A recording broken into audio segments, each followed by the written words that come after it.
Et salut tout le monde, nous voici pour le update lecture de mi-mai.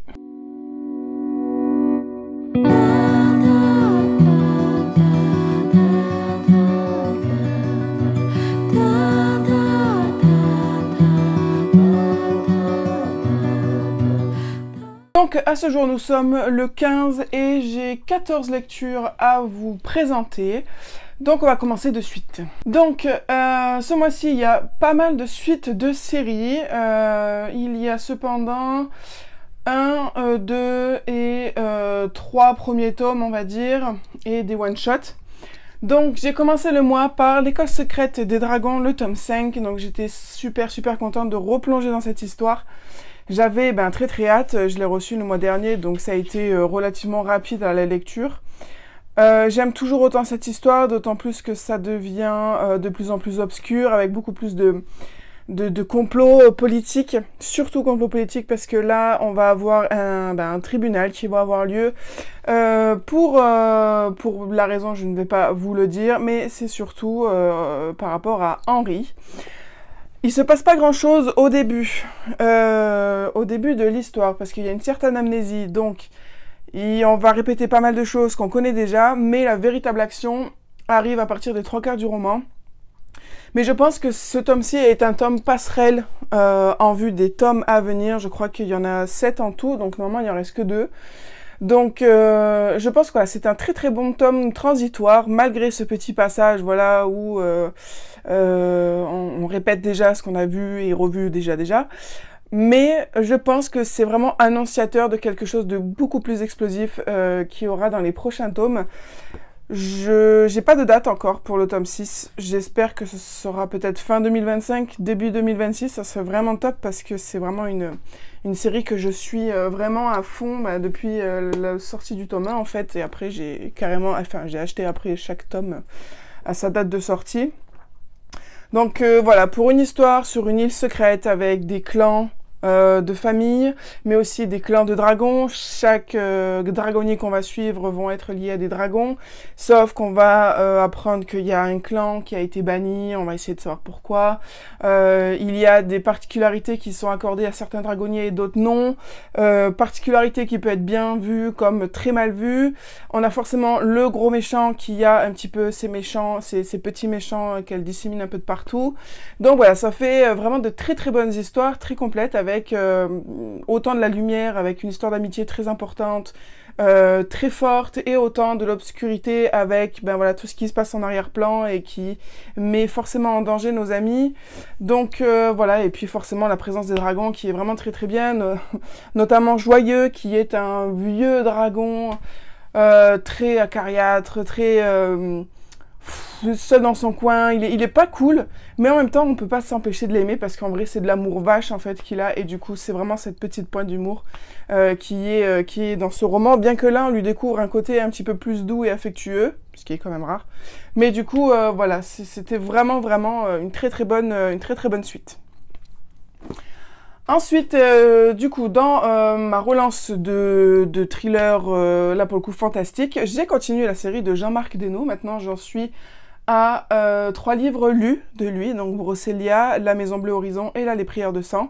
J'ai beaucoup aimé cette histoire qui se déroule au sein d'un monastère avec une espèce de chasse aux sorcières, des prêtres un petit peu bizarres, des confréries un petit peu bizarres qui va se passer au temps des Templiers, et donc on va suivre Alan, notre enquêteur en paranormal, qui va faire une 3e enquête paranormale, sauf que là j'ai bien aimé parce que du coup il va partir en enquête avec son assistante.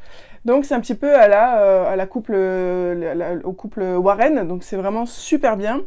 Contrairement à La Maison Bleue Horizon où je disais qu'il y avait quelques soucis pour ma part avec la plume qui s'attendait un peu trop sur la description des bâtiments, des trucs, on peut passer outre, quoi. Et là, du coup, je sais pas si c'est le fait que ça soit son 2e roman, mais du coup, il y avait beaucoup moins ça, et beaucoup plus d'action, de réflexion, de recherche, d'énigmes. C'était beaucoup plus actif, et du coup, je l'ai vraiment bouffé.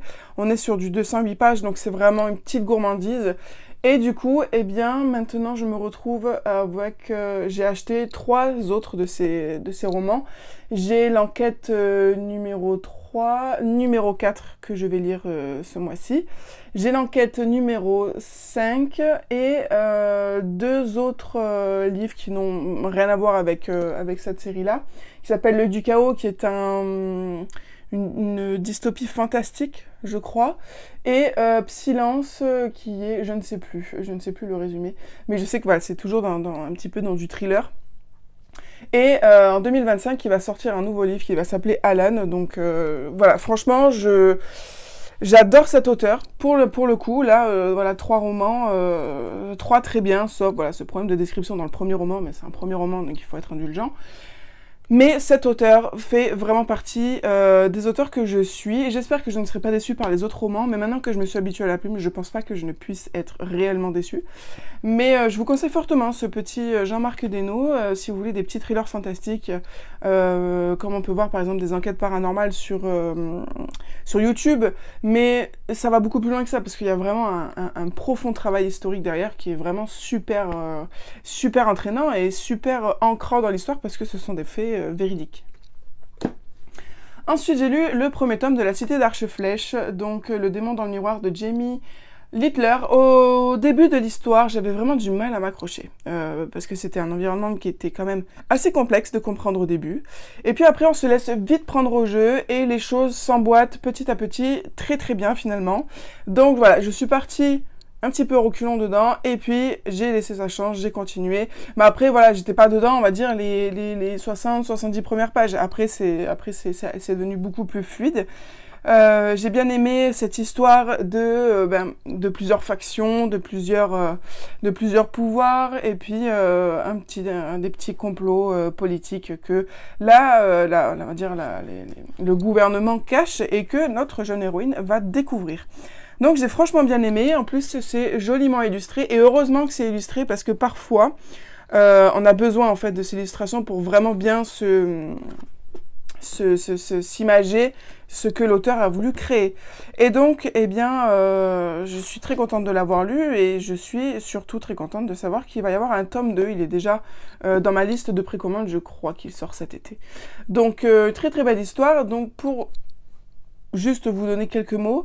Une cité fabuleuse, magique, mystérieuse, seule une héroïne intrépide pourra en percer les secrets. La jeune Juniper exerce dans les rues ses talents de trafiquante d'objets magiques illégaux. Illégaux car la magie est contrôlée par les 5 arcanistes, admirés de tous et seuls détenteurs de pouvoir. Et donc du coup, cette jeune Juniper va se dresser face à ces 5 arcanistes, bon gré mal gré elle. Et voilà, ça va être une super aventure, avec toute une construction qui est quand même bien pensée, je trouve. Elle va être aidée d'amis, et puis surtout de ce petit démon qui fait beaucoup penser à Mouchou dans la description et tout ça, mais il n'est pas si gentil que ça, mais il est quand même attachant pour cet amour vache qu'il a pour Juniper. Ensuite, lecture un petit peu compliquée jusqu'à la moitié. J'ai lu le tome 3 du Manoir de Castlecat, donc de Alain Tépuy-Ségur. Compliqué parce que le tome 2 remontait à un petit moment déjà, parce qu'il a été repoussé aussi de nombreuses fois. Et donc du coup, voilà, le tome 2, ça remontait à très très loin. Heureusement pour nous, il y a un résumé du tome 2 en début de livre. Voilà, là on a le résumé du tome 2. Mais même avec ce résumé, j'étais un peu perdue quand même, parce qu'il faut savoir que le Manoir de Castlecat, il a quand même cette ambiance steampunk où il y a beaucoup de choses qui sont reliées à la mécanique, qui sont reliées enfin, c'est un univers quand même qui a son propre langage, ses propres prénoms, donc c'est vrai que parfois la lecture, il faut relire plusieurs fois les mots pour les comprendre et pour se refamiliariser avec. Le tome 1 était un peu plus facile quand même à comprendre, donc je pense que c'est un premier tome, donc il a fait exprès que ce soit un petit peu plus facile. Mais là, on est quand même au tome 3, donc c'est vrai que là, on rentre encore dans des trucs encore plus compliqués et plus complexes. Donc ça a été un petit peu laborieux pour vraiment me remettre dedans, retrouver qui était qui, quelles étaient les différentes magies, qu'est-ce qui s'était passé, et puis voilà. Mais dans l'ensemble, j'ai beaucoup aimé cette suite. Elle était pas mal trépidante dans la seconde moitié, Parce que voilà, la première moitié, ça tâtonne un peu, on se relève d'un choc, on retourne dans un autre cycle scolaire avec des stages, etc. Donc au début, c'est un petit peu plus lent, mais heureusement, parce que du coup, vu que déjà j'ai eu du mal, heureusement qu'il n'y avait pas plus d'action que ça, parce que sinon ça m'aurait un petit peu perdu, je pense. Mais du coup, voilà, là j'étais vraiment très très contente d'enfin avoir cette suite. Et là, maintenant, on sait que le tome 4 ne tardera pas à sortir. Je pense début 2026, nous verrons bien. Et voilà, j'ai vraiment très très hâte de savoir le fin mot de cette histoire, parce que quand même, on a cette envie de savoir comment ça va se passer, la vie de ces jeunes chats. Ensuite, j'ai lu Le Cachot de la Sorcière. C'était un petit roman très pépite, très gourmand. Vu que je me suis relancée dans la plume de Joseph Delaney, j'avais l'occasion de m'acheter un livre d'occasion sur Vinted parce que j'avais vendu l'un des miens. Et du coup, je me suis pris ce petit roman qui est plus une nouvelle qu'un roman en soi, mais qui est aussi très bien niveau horreur. Là, ça peut vraiment être un petit livre à partir de 8 ans, par exemple, parce que c'est écrit très très gros. On a souvent des illustrations qui prennent la moitié de la page ou toute la page entière. Donc ça se lit très facilement, l'histoire d'un petit jeune qui va devoir se retrouver à travailler dans une prison où les fantômes vaquent à leurs occupations. Et lui va devoir être le gardien pendant la nuit. Et puis, à un moment donné, il va devoir se retrouver à faire une tâche que peu font, voire que personne ne fait, et il va se retrouver peut-être piégé dans cette tâche. Donc c'est vraiment un petit roman d'horreur. Très très sympa, voilà, très très sympa pour l'automne, je pense. Mais voilà, j'ai beaucoup aimé La Plume de Joseph Delaney, et pour moi absolument acquise et complètement adorée par moi. Donc voilà, c'était une très très bonne petite lecture qui faisait du bien à l'esprit et pas trop compliquée. Ensuite, niveau suite, j'ai lu le tome 6 de Ultimage. J'étais très très étonnée de voir qu'il y avait un tome 6, parce que le tome 5 s'appelait Le Dernier Affrontement, donc je pensais vraiment que ça se terminait là. Mais là, du coup, le tome 6 embraye, je pense, sur un deuxième cycle, qui n'est pas pour me déplaire au final, parce que j'ai vraiment beaucoup aimé cette histoire. Je suis très partante, du coup, pour continuer cette série dans une autre guerre, on va dire, parce que on part dans une autre guerre, hein, clairement, 8 mois après le tome 5. Donc on va retrouver nos héros, et puis surtout on va retrouver des personnes qui n'étaient pas forcément les personnes qu'on aimait le plus dans les 5 derniers tomes, et qui vont là totalement switcher de mood, on va dire, et du coup ça donne un petit peu plus de rafraîchissement à cette histoire. Donc voilà, je pense que c'est un très bon 6e tome, un très bon premier tome d'un nouveau cycle, pour nous donner envie. Donc pour la petite histoire, c'est Maël qui va découvrir au fin fond de son jardin un portail vers un monde magique. Il va se rendre compte que c'est un ultimage qui peut utiliser plusieurs magies élémentaires, chose qui dans ce monde-là n'est pas autorisée.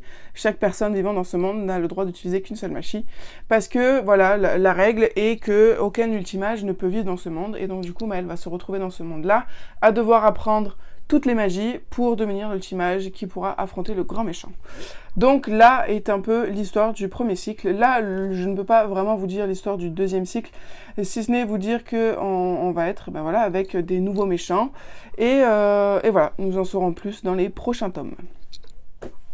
Ensuite, je me suis lancée dans une nouvelle, je pourrais pas vraiment dire romantasy, parce que là, je sais pas vraiment si c'est vraiment une romantasy, mais dans une fantasy, Elle et le feu, du coup, de Alice Doublié. C'est une duologie. Je vais recevoir normalement le tome 2 la semaine prochaine, et je le lirai certainement la semaine prochaine. Et donc là, on va suivre 3 jeunes filles qui vont se retrouver à devoir se marier avec le prince héritier du royaume mère de tous les autres royaumes. Et j'ai bien aimé, c'est un petit peu une compétition à la sélection ou noblesse oblige, sauf que là, bon, c'est pas une télé-réalité, de deux, les princesses n'ont pas forcément été questionnées sur le fait si elles voulaient épouser le prince héritier, c'est plus des complots politiques. Mais au-delà de ça, il y a toute une histoire autour de la magie. Parce que l'une d'elles a un pouvoir qu'il faut absolument qu'elle cache, parce que elle n'est pas censée exister, et elle va devoir se retrouver embrigadée en fait dans cette compétition, et sauf que il faut pas que on découvre ses pouvoirs. Et elle va un petit peu être entre le cul entre deux chaises, entre deux princes. Pas forcément un triangle amoureux, mais parce que elle va se retrouver avec un prince qui à la base n'était pas du tout prévu dans les festivités. Et peut-être est-ce qu'elle se dit, c'est pas plus mal au final que je sois avec lui. Donc voilà, il y a vraiment pas mal de choses dans cette histoire, très intéressante à suivre. Au début, un petit peu compliqué de se mettre dedans parce que forcément, moi j'ai l'habitude qu'on alterne entre 2 points de vue maximum. 3 points de vue, c'est quand même assez rare, sauf Twin Crowns, mais Twin Crowns, c'était quand même... Non, elles étaient 2, hein, donc non. 3 points de vue, c'est quand même assez compliqué, d'autant plus qu'elles sont vraiment toutes les 3 différentes. Une qui est assez détestable, mais qu'on essaye quand même de comprendre parce qu'on se dit, oui, mais bon, la pauvre, machin, machin. Mais j'ai vraiment bien aimé cette histoire. Je dirais pas que c'est un coup de cœur, mais je l'ai bien aimé. Et du coup, j'attends de voir ce que donne le tome 2, parce qu'en plus, j'ai vu que le tome 2 était 100 pages plus court. Celui-là, il en fait 450, l'autre n'en fait que 360, quelque chose comme ça. Donc j'espère que ça ne sera pas une fin bâclée, parce que pour enlever 100 pages d'un roman, soit ça risque d'être bâclé, parce qu'il fallait finir l'histoire, soit ça risque d'être complètement explosif, de partir dans tous les sens, et de pas être prêt à ce qui se passe. Donc on attend de voir ce que donne le tome 2 pour vraiment faire un bilan complet de cette saga. Ensuite, niveau one-shot, j'ai lu Parasite de Arnaud Cotteville.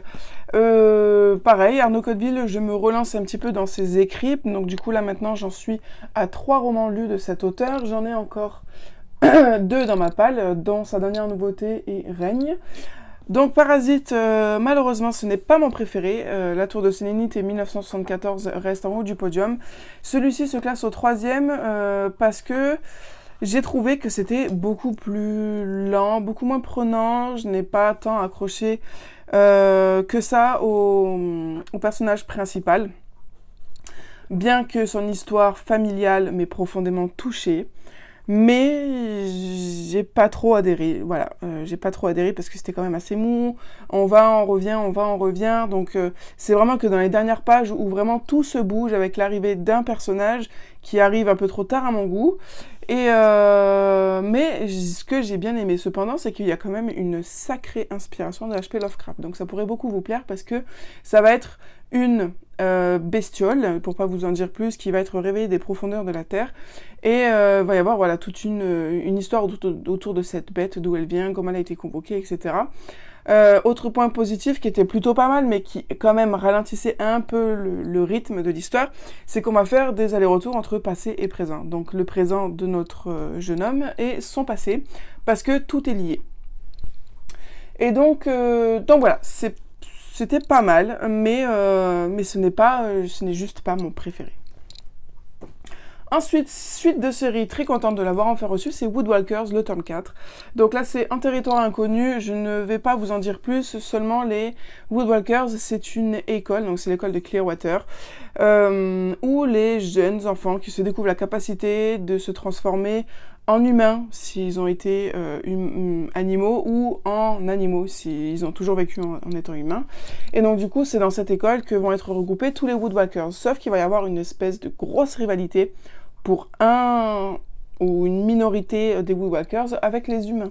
Parce que voilà, certains Woodwalkers pensent que ils sont supérieurs aux humains, que les humains sont beaucoup trop égoïstes et sont beaucoup trop dans la violence et que du coup ils doivent être éradiqués.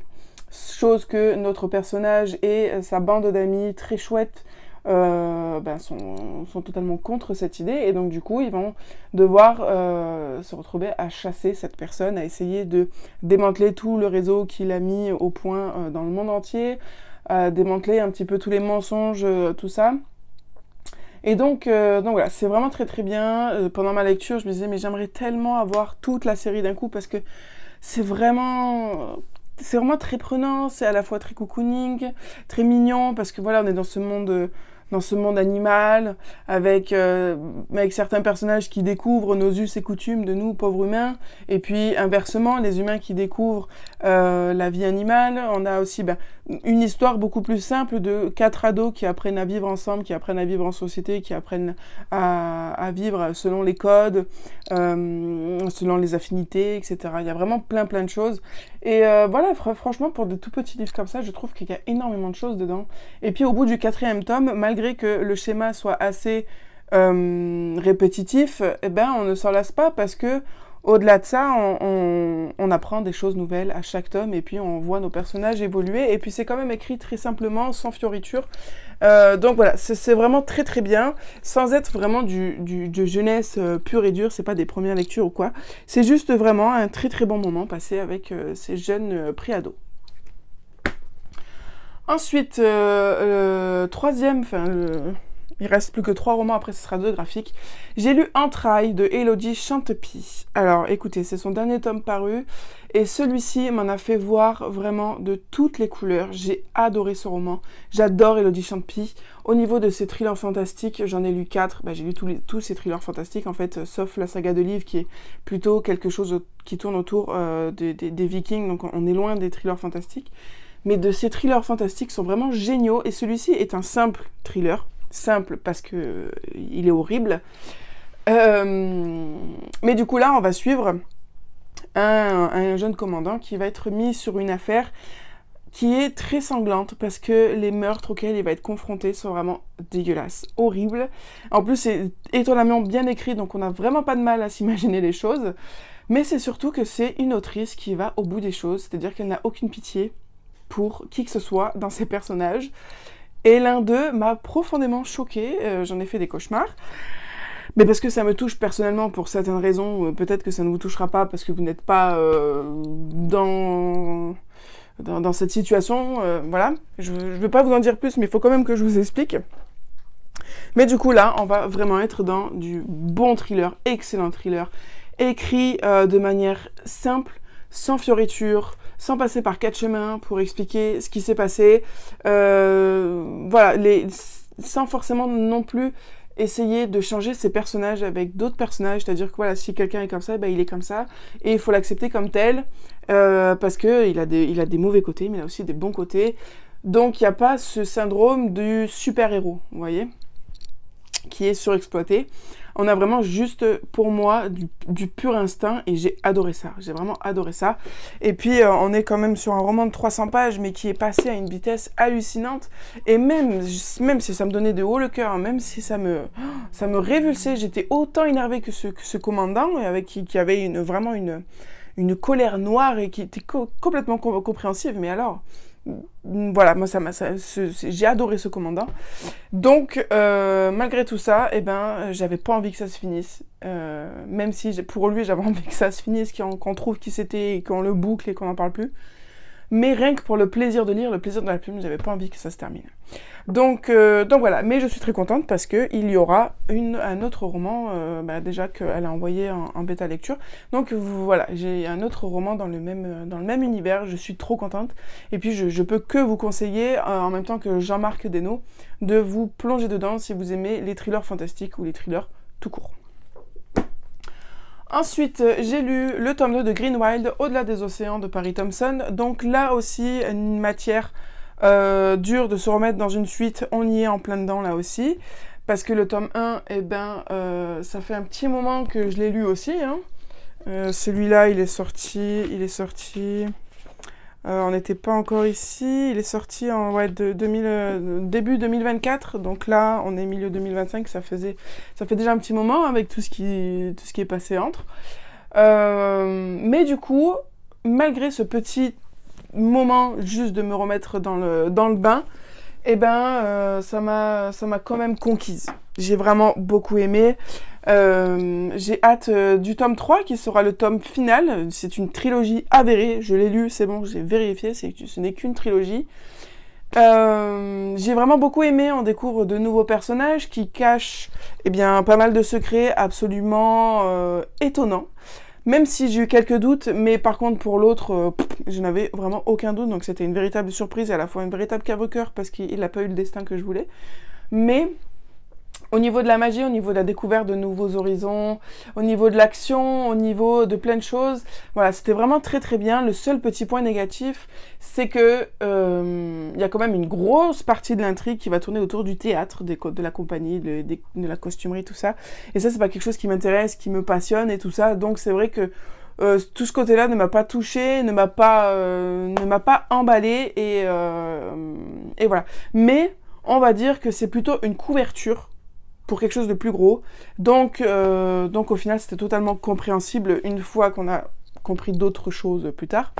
Mais voilà, ce petit truc du côté du théâtre, voilà, ça m'a un petit peu pas saoulé, mais bon, voilà, j'ai envie qu'on passe un petit peu à autre chose, et puis voilà. Mais ça, c'est parce que c'est personnellement moi, c'est pas quelque chose qui me botte. Mais dans tous les cas, j'ai vraiment beaucoup aimé, et je suppose un tome 3 vraiment explosif, parce que là, du coup, dans le tome 1, on nous a une amorce de guerre, on nous donne des pistes. Là, le tome 2, en gros, on trouve des alliés, mais la guerre n'a pas commencé encore, on n'a pas réellement commencé. Donc le tome 3 va être vraiment énorme, et puis les retrouvailles n'ont pas toutes été faites, donc ça va être un tome 3 vraiment explosif. La VO sort en juin 2025, donc je suppose qu'on aura la suite encore qu'en 2026. Mais voilà, en tout cas, j'en garde vraiment de très bons souvenirs, et puis ben voilà, j'ai hâte de terminer cette histoire. Coup de cœur phénoménal, qui m'est resté un petit moment dans la tête. Dead Garden, le tome 2, il s'est fait attendre ce saligo, mon Dieu, le nombre de fois qu'il a été repoussé. Vraiment énorme. Donc je suis super contente d'avoir lu ce tome 2, vraiment, j'ai adoré ce tome 2. Peut-être plus que le tome 1 en vrai, parce qu'on découvre vraiment de plus en plus de choses. On découvre encore plus la hiérarchie de ce monde-là, la hiérarchie des clans, et puis surtout on trouve un nouveau peuple qui était totalement inattendu, même pour nos personnages qui sont plus au fait que moi, ont totalement été bouche bée par ce qui s'est passé, et du coup il fait quand même 500 pages, et je l'ai bouffé, mais alors d'une traite quoi. C'était incroyable, mais parce que toujours Cassandra O'Donnell a une plume qui est parfaite pour moi, vraiment parfaite. Là, pour le coup, maintenant, je dois être à 17 romans lus d'elle, et il y a aucune pointe noire dans aucun de ces 15 romans que j'ai lus. Donc vraiment, c'est de plus en plus une valeur sûre, cette dame, et franchement, j'aime énormément. Et en plus, du coup, je me suis un petit peu renseignée, ce Dead Garden 2 est sorti avant le Rebecca Keane tome 7, parce qu'ils sont liés.